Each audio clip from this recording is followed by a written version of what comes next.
To Ron Jones. Ron, police aren't always very quick to release the body cam video, but in this case, Henry County is giving us an edited view from 3 officers' cameras. Yeah, and this is incredible video that you're about to see. It is heart-pounding, Aisha. Keep in mind, folks, all the officers knew when they got to the house was someone had called 911 and said a woman was bleeding inside the garage. Now, when police knocked on the front door, no one answered. So their body cameras pick it up from there, and we want to warn you, folks, you will see 2 officers being shot in the video, but we need to emphasize both of them survived. They're going to be okay. But you will not see any of those victims who were killed. 232 radio. Blood in the driveway, females visible inside, unresponsive. We're about to 4th century. You ready, Foster?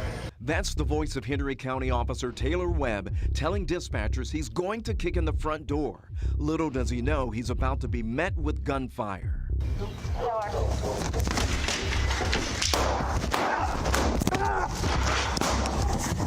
Webb is hit in the chest and hip. His body cam falls off as he runs for cover. Shots fired, shots fired. Officer Keegan Merritt makes a dash for the house as another unidentified officer takes his position near the front door. He's fired on too. Watch out. The armed suspect, Anthony Tony Bailey Jr., taunts the officers from inside, warning them not to come in. Don't come in here. I got a lot of shots. 30 shots. I got a hostage. As Officer Merritt takes cover behind a tree, investigators say Bailey opens fire on him, striking him in the head. Shots fired here, right here. Shots fired. Now, we should point out, after Officer Webb was injured inside that house, he took cover inside the garage, but he was not able to open up the garage door to escape himself. So later this afternoon, police actually released that body cam video showing how his fellow officers rescued him. Pull the tank, well. Pull the tank. Go, come on, well.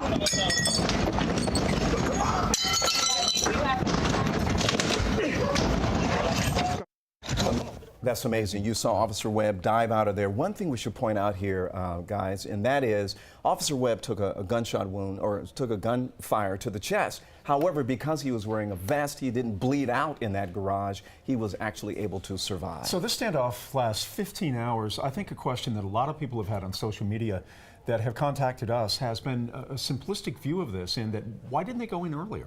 Well, you know, you got to keep in mind that once you get to the scene and you're more focused on making sure that you can make contact with a suspect inside. So they had negotiators there at the time, and during that time they're trying to create a peaceful resolution. They knew the 16-year-old boy was in the house, but they didn't know if he was okay. So negotiators, they tried to talk to the gunman, and they spoke with him for hours. The police chief says that it started off very positive. The gunman said that he would release the boy, but they never ever heard from that teenager. And the chief also says that at some point the gunman got angry, stopped communicating with the officers altogether, and that's when police fired tear gas to get him to surrender. Once again, he began shooting at those officers. The officers, of course, they're going to return fire. And then once they got inside, that's when they found the suspect's body. They found the teenager, they found the pregnant mom, and the unborn baby. You really have a sense that law enforcement will be using this for many years to come as far as teaching officers about these kinds of events that are ever spiraling out of control. And that's what they actually do. They take the body cam video, and during training, during academies, they will play the video so that they can learn how to be more safe in a similar situation so that they don't get injured themselves. Ron Jones, thank you. We appreciate it.